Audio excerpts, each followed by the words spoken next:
Bollywood silver screen presenting Forrest Gump. Aamir Khan की आने वाली फिल्म लाल सिंह चड्ढा की कहानी इसी फिल्म पर आधारित है। कहानी की शुरुआत में एक आदमी को दिखाया जाता है जिसका नाम फॉरेस्ट गंप है। वो बस स्टॉप पर बस का इंतजार कर रहा होता है। फॉरेस्ट गंप को देखकर लगता है कि उसके अंदर बचपना है। तभी वहां पर एक लेडी आती है और वो उसके जूतों को बड़े गौर से देखता है और उसे बताता है कि कभी मेरे पास भी ऐसे ही जूते थे। यहाँ से कहानी फ्लैशबैक में जाती है जहाँ पर फॉरेस्ट गंप बहुत छोटा है। उसकी मॉम उसे डॉक्टर के पास ले जाती है। डॉक्टर उसे अजीब से जूते पहना देता है जिसमें लोहे की रॉड्स लगी होती है और उसकी मॉम को बताता है कि इसकी रीढ़ की हड्डी टेढ़ी है, ये कभी भी ठीक से चल नहीं पाएगा। और अब फॉरेस्ट गंप उन्हीं जूतों के साथ चलना शुरू करता है। फॉरेस्ट गंप अपने नए जूतों से परेशान होता है पर उसकी मॉम उसका हौसला बढ़ाती है और उसे कहती है कि अगर ईश्वर सबको एक जैसा बनाता तो वो तुम्हारे पैर ऐसा नहीं बनाता, तुम सबसे अलग हो, तुम खास हो। हालांकि ये सच नहीं होता, लेकिन उसकी मॉम ने उसके अंदर एक पॉजिटिविटी का बीज बो दिया है। फॉरेस्ट गंप का स्कूल में भी एडमिशन नहीं हो रहा होता क्योंकि उसका IQ लेवल बहुत कम होता है, पर उसकी मॉम प्रिंसिपल से सेटिंग करके उसका एडमिशन नॉर्मल स्कूल में करवा देती है। फॉरेस्ट गंप जब पहली बार स्कूल बस में जाता है तो कोई भी उसे अपनी सीट पर नहीं बैठाता और तभी वहां पर एक लड़की जिसका नाम जेनी है वो फॉरेस्ट को अपने साथ सीट में बैठा लेती है और इस तरह से फॉरेस्ट गंप की और जेनी की आपस में अच्छी दोस्ती हो जाती है। फॉरेस्ट गंप के पिता नहीं होते, इसीलिए उसकी मॉम कमाई के लिए अपने घर में गेस्ट को रखती है और एक दिन इनके घर में एक सिंगर आता है और ये कोई आम सिंगर नहीं होता, इसका नाम होता है एल्विस प्रेस्ली। एल्विस प्रेस्ली के बारे में आपको बता दूं कि ये सच में 1960 के हॉलीवुड के एक बहुत बड़े एक्टर और सिंगर थे और यहाँ तक कि खुद माइकल जैक्सन भी उन्हें कॉपी किया करते थे। अब एल्विस प्रेस्ली जब गिटार बजा रहा होता है तो उसके पास फॉरेस्ट गंप जाता है। फॉरेस्ट गंप एल्विस प्रेस्ली के गिटार की धुन पर अजीब सा डांस करता है जो कि बहुत ही फनी होता है, लेकिन एल्विस प्रेस्ली को ये बहुत ही अच्छा लगता है। अब एक दिन जब फॉरेस्ट गंप अपनी मॉम के साथ मार्केट से जा रहा होता है तभी ये दोनों टीवी पर एल्विस प्रेस्ली को देखते हैं जो कि फॉरेस्ट गंप के उन्हीं फनी स्टेप्स को कॉपी कर रहा होता है और इन्हीं फनी स्टेप्स को कॉपी करके एल्विस प्रेस्ली पूरे वर्ल्ड में फेमस हो गया होता है।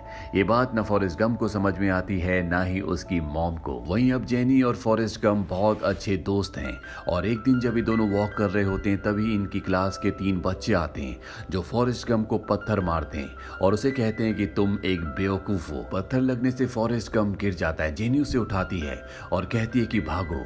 अब वो तीनों बच्चे फॉरेस्ट गंप के पीछे साइकिल लेकर पड़ जाते हैं और फॉरेस्ट गंप अपने अजीब से जूतों के साथ भाग रहा होता है, लेकिन धीरे धीरे उसकी रफ्तार बढ़ती चली जाती है जिस वजह से उसके जूतों की लोहे की सलाखें अपने आप ही टूट जाती हैं और फॉरेस्ट गंप की स्पीड बढ़ती जाती है।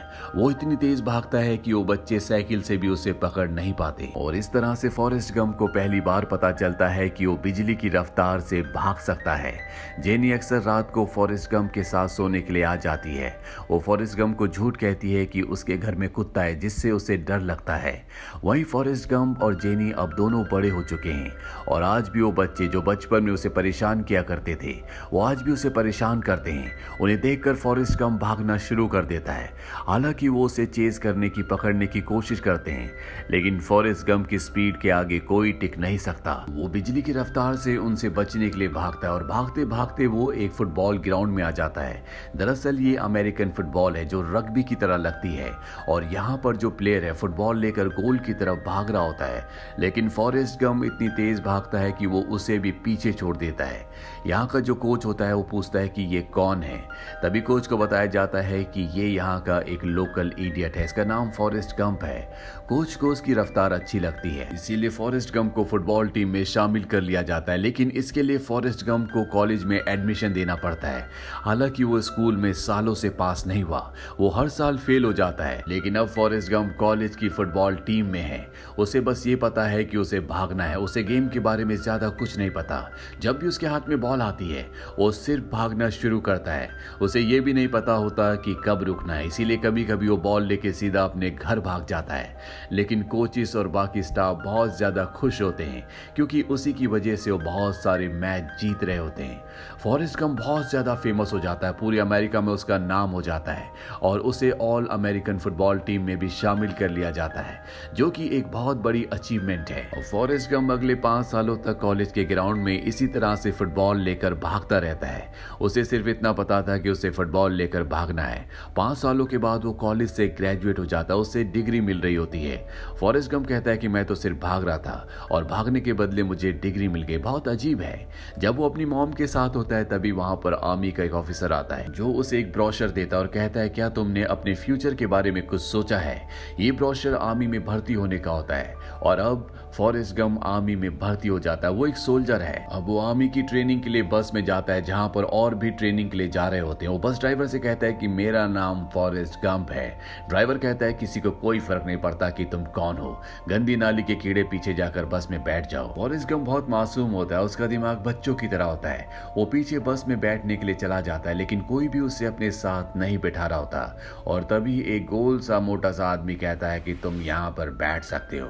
इसका नाम बाबा है। बाबा फॉरेस्ट गंप को बताता है कि आज तक मेरे परिवार ने सिर्फ एक ही काम किया है, वो काम है झींगों का। मैं भी झींगों का काम करना चाहता था। मैं एक बोट खरीदना चाहता था लेकिन मैं आर्मी में भर्ती हो गया। मेरी माँ झींगे पकाती है, मेरी माँ की माँ भी झींगे पकाती है, मेरी माँ की माँ की माँ की माँ भी झींगे ही पकाती थी और मैं भी झींगे पकाना चाहता हूँ। दरअसल बाबा हमेशा एक ही बात करता है और वो बात होती है झींगों की। अब ट्रेनिंग के दौरान दिखाया जाता है कि सारे सोल्जर्स को गन को असेंबल करने के लिए कहा जाता है लेकिन फॉरेस्ट गंप बहुत जल्दी अपनी गन को असेंबल कर देता है जिसे देखकर उसका सीनियर पूरी तरह से हैरान हो जाता है और वो कहता है कि आर्मी के इतिहास में आज तक किसी ने भी अपनी गन को इतनी जल्दी असेंबल नहीं किया। ये एक वर्ल्ड रिकॉर्ड है। मुझे पूरा यकीन है कि तुम्हारा IQ लेवल बहुत हाई है। फॉरेस्ट गंप कहता है ओके सर। अब एक रात को जब फॉरेस्ट गंप अपने बेड पर सो रहा होता है तभी वो मैगजीन में देखता है कि जेनी की न्यूड फोटो है जिसकी वजह से उसे कॉलेज से भी निकाल दिया गया है। फॉरेस्ट गंप छुट्टी लेकर जेनी के पास जाता है। वो एक नाइट क्लब में काम करती है जहां पर उसे कुछ लोग छेड़ रहे होते हैं। फॉरेस्ट गंप उनसे लड़ता है। जेनी उसे कहती है कि तुम हमेशा मुझे बचा नहीं सकते। दरअसल जेनी अपनी जिंदगी में फ्रस्ट्रेटेड है, वो अपनी राह से भटक चुकी है। फॉरेस्ट गंप कहता है कि मैं तुमसे प्यार करता हूँ। जेनी कहती है कि तुम्हें प्यार का मतलब नहीं पता। वो फॉरेस्ट गंप से कहती है कि याद है बचपन में हमने एक प्रेयर की थी कि हम चिड़िया बन जाएं और दूर कहीं उड़ जाएं। ये कहते कहते वो फ्लाईओवर की दीवार पर चढ़ जाती है और नीचे देखना शुरू कर देती है। दरअसल उसके मन में सुसाइड करने के ख्याल आ रहे होते हैं पर फॉरेस्ट गंप उसे कहता है कि तुम्हारे कहने का मतलब क्या है। जेनी वहां से नीचे उतर जाती है और तभी एक गाड़ी आती है। उनके साथ जेनी जा रही होती है पर जाने से पहले फॉरेस्ट गंप उसे कहता है कि वो लोग मुझे वियतनाम भेज रहे हैं जहां पर वॉर चल रही है। जेनी फॉरेस्ट गंप से कहती है कि मुझसे वादा करो कि जब भी खतरा हो तो तुम वहां से भागोगे, तुम हीरो बनने की कोशिश नहीं करोगे। फॉरेस्ट गंप उससे वादा करता है और इसके बाद फॉरेस्ट गंप को और उसके साथी सोल्जर्स को वियतनाम भेज दिया जाता है जहां पर वॉर चल रही है। उसके साथ बाबा भी होता है। बाबा जब वहां पर झील देखता है तो वो फॉरेस्ट गंप को कहता है कि एक बार हम इस जगह पर अपना कब्जा कर लें, उसके बाद हम यहाँ पर झींगे पकड़ने के लिए आएंगे। मेरे पास एक बहुत अच्छा प्लान है। हम दोनों एक नाव खरीद लेंगे 50-50 की पार्टनरशिप में। हम समंदर में जाकर बहुत सारे झींगे पकड़ेंगे। हमें घर लेने की भी जरूरत नहीं है, हम नाव में सो जाएंगे और खाने में भी हम सिर्फ झींगे ही खाएंगे। बाबा बात करता है तो सिर्फ झींगों की। फॉरेस्ट गंप कहता है कि बहुत अच्छा आइडिया है, हम ये जरूर करेंगे। अब एक दिन जब ये जंगल में लगातार आगे बढ़ रहे होते हैं तभी इनके ऊपर दुश्मन हमला कर देते हैं, इन्हें चारों तरफ से घेर लेते हैं। चारों तरफ से गोलियां चल रही होती है। फॉरेस्ट गंप को जेनी से किया हुआ वादा याद आता है और वो इस जगह से गोली की रफ्तार से भाग जाता है। आगे जाने के बाद उसे याद आता है कि उसके साथी अभी भी वहां पर फंसे हुए हैं। वो उन्हें बचाने के लिए वापस आता है लेकिन सब के सब जख्मी होते हैं। वो एक एक करके सबको वहां से दुश्मनों के इलाके से निकाल लेता है जिसमें लेफ्टिनेंट डैन भी होते हैं। लेकिन बाबा को गोली लग चुकी होती है इसीलिए वो बच नहीं पाता और बाबा की मृत्यु हो जाती है। अब हॉस्पिटल का सीन दिखाया जाता है जहां पर फॉरेस्ट गंप को भी एक गोली लगी है और गोली लगी होती है उसके बट पे। लेकिन फॉरेस्ट गंप को इस बात की कोई चिंता नहीं है, वो यहाँ पर सिर्फ आइसक्रीम को एंजॉय कर रहा होता है और वो एक आइसक्रीम लेफ्टिनेंट डैन को भी देता है जो उसके बगल वाले बेड में होते हैं जिनकी जान उसी ने बचाई है। लेकिन वो फॉरेस्ट गंप से नफरत करते हैं क्योंकि उनकी दोनों टांगे कट चुकी होती है। वो नहीं चाहते थे कि वो बच जाएं, लेकिन फॉरेस्ट गंप ने उनकी जान बचा ली। और फॉरेस्ट गंप देखता है कि वहां पर एक सोल्जर जो कि जख्मी है वो पिंग पोंग खेल रहा होता है।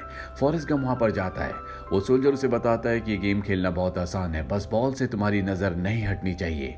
और इसके बाद फॉरेस्ट गंप पिंग पोंग खेलना शुरू करता है, जैसा कि उस जख्मी सोल्जर ने उसे बताया था कि बॉल से नजर नहीं हटनी चाहिए। फॉरेस्ट गंप वही करता है और वो दिन रात पिंग पोंग खेलते खेलते इतना एक्सपर्ट हो जाता है कि जब वो प्रैक्टिस करता है तो सारे सोल्जर्स उसे आकर देखते हैं। और फॉरेस्ट गंप को वॉर के लिए मेडल दिया जाता है और मेडल लेने के लिए जब वो सिटी जाता है तो वहां पर उसकी मुलाकात जेनी से भी होती है, जो अब ड्रग्स एडिक्टेड हो चुकी है। वो एक हिप्पी बन चुकी है और उन लोगों के साथ रहती है जो गवर्नमेंट के खिलाफ है, जो चाहते हैं कि वॉर खत्म हो जाए। यहाँ पर उसका एक साथी भी होता है जो उसके साथ लिव इन में रहता है। जेनी और उसके बीच में आर्गुमेंट्स हो जाते हैं और वो जेनी को थप्पड़ मार देता है। फॉरेस्ट गंप ये देखकर आग बबूला हो जाता है और उस आदमी को बहुत बुरी तरह से मारता है। इसके बाद जेनी और फॉरेस्ट गंप वहां से निकल जाते हैं। दोनों रात भर घूमते हैं और अगली सुबह वो आदमी एक बार फिर से जेनी के पास आता है, उसे मना लेता है। फॉरेस्ट गंप नहीं चाहता कि जेनी उसके साथ जाए, लेकिन जेनी उसके साथ चली जाती है और इस तरह से एक बार फिर से दोनों एक दूसरे से अलग हो जाते हैं। वहीं फॉरेस्ट गंप अब इतना अच्छा पिंग पोंग खेलता है कि वो बहुत फेमस हो चुका है। वो एक नेशनल लेवल का प्लेयर बन जाता है। उसे खेलने के लिए चाइना भी भेजा जाता है, यानी कि अब वो एक सेलिब्रिटी है। फॉरेस्ट गंप को नहीं पता होता कि उसके साथ क्या हो रहा है। वो कहता है कि पिंग पोंग खेलने के लिए मुझे चाइना भेज दिया, ये तो मैं अपने देश में भी खेल सकता था। ये बात मुझे समझ में नहीं आई। फॉरेस्ट गंप एक दिन शहर में घूम रहा होता है और तभी उसे वहां पर उसका लेफ्टिनेंट मिलता है, जिसकी उसने जान बचाई थी, लेकिन उसके दोनों पैर कट गए थे। वो अपनी जिंदगी से निराश होता है। वो फॉरेस्ट गंप से कहता है कि तुम एक बेवकूफ हो और सरकार ने एक बेवकूफ को मंदबुद्धि को मेडल दिया। फॉरेस्ट गंप कहता है कि यस सर। वो लेफ्टिनेंट को बताता है कि जब मैं सर्विसेज से रिटायर हो जाऊंगा तो मैं एक शिप खरीदूंगा, क्योंकि मैंने बाबा से वादा किया था और उस शिप का कैप्टन बनूंगा। लेफ्टिनेंट उस पर हंसता है, कहता है कि अगर तुमने कभी ऐसा किया, तुम शिप के कैप्टन बने, तो मैं तुम्हारा साथ देने जरूर आऊंगा। दरअसल लेफ्टिनेंट को विश्वास नहीं होता कि वो ऐसा कर सकता है और वो दिन आ जाता है जब फॉरेस्ट गंप को उसकी सर्विसेज से रिटायर कर दिया जाता है। वो ऑफिसर से पूछता है क्या मैं अब पिंग पोंग नहीं खेल सकता।